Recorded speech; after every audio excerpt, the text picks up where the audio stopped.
కాకినాడ జిల్లా పిఠాపురం అసెంబ్లీ నుండి ఎన్నికల బరిలో నిలిచిన జనసేన అధినేత పవన్ కళ్యాణ్ మంగళవారం తన నామినేషన్ను దాఖలు చేశారు.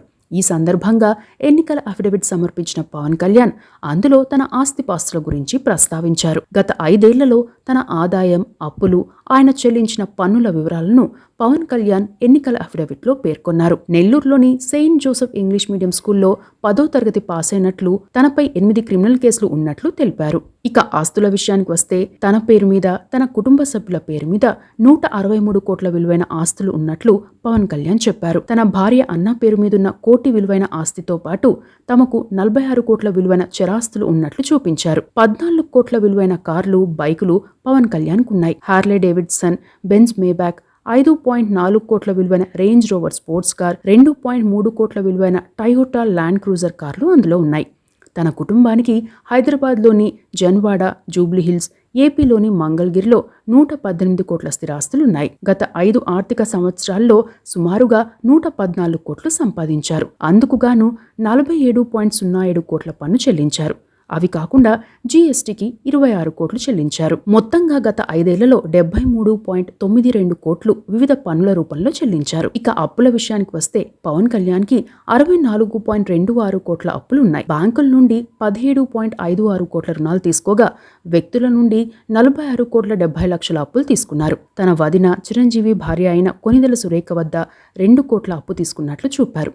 అంతేకాకుండా విజయలక్ష్మి విఆర్ వద్ద 8 కోట్లు, హారికా అండ్ హాసిని క్రియేషన్స్ వద్ద 6.35 కోట్లు, lead IT India private limited వద్ద 6 కోట్లు, ఎంవీఆర్ ప్రసాద్ వద్ద 3.5 కోట్ల అప్పు తీసుకున్నట్లు తెలిపారు. అలాగే నిర్మాత ఎర్నేని నవీన్ వద్ద 5.50 లక్షలు, ప్రవీణ్ కుమార్ వద్ద 3 కోట్లు, మైత్రి మూవీ మేకర్స్ నుండి 3 కోట్లు, డివివి ఎంటర్టైన్మెంట్స్ నుండి 10 లక్షలు అప్పు తీసుకున్నట్లు పవన్ కళ్యాణ్ తన ఎన్నికల అఫిడవిట్లో ప్రస్తావించారు. ఇక విరాళాల విషయానికి వస్తే గత 5 ఏళ్లలో 20 కోట్ల వరకు విరాళాలు ఇచ్చారు పవన్ కళ్యాణ్.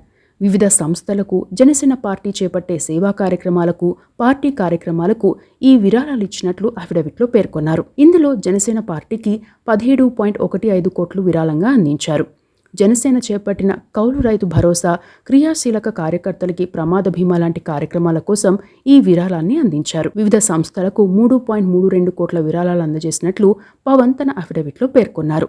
కేంద్రీయ సైనిక్ బోర్డుకు 1 కోటి, PM citizens assistance and relief ఫండ్కు 1 కోటి, ఆంధ్రప్రదేశ్ ముఖ్యమంత్రి సహాయ నిధికి 50 లక్షలు, తెలంగాణ ముఖ్యమంత్రి సహాయ నిధికి 50 లక్షలు, శ్రీ రామ జన్మభూమి తీర్థక్షేత్ర ట్రస్టుకు 30,11,717 రూపాయలు, Pawan Kalyan Learning Centre for Human Excellence కు 2 లక్షలు విరాళంగా ఇచ్చినట్లు తెలిపారు. అదే సమయంలో 2019 నాటితో పోల్చితే పవన్ కళ్యాణ్ ఆస్తుల విలువ దాదాపు రెట్టింపైంది. 2019 నాటి ఎన్నికల అఫిడవిట్లో పవన్ కళ్యాణ్ తనకు 56 కోట్ల విలువైన ఆస్తులు ఉన్నట్లు వెల్లడించారు.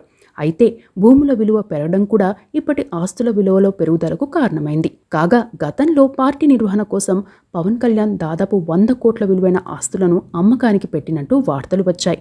హైదరాబాద్లోని పలు స్థలాలను అమ్మేసినట్టు కూడా వార్తలు వచ్చాయి.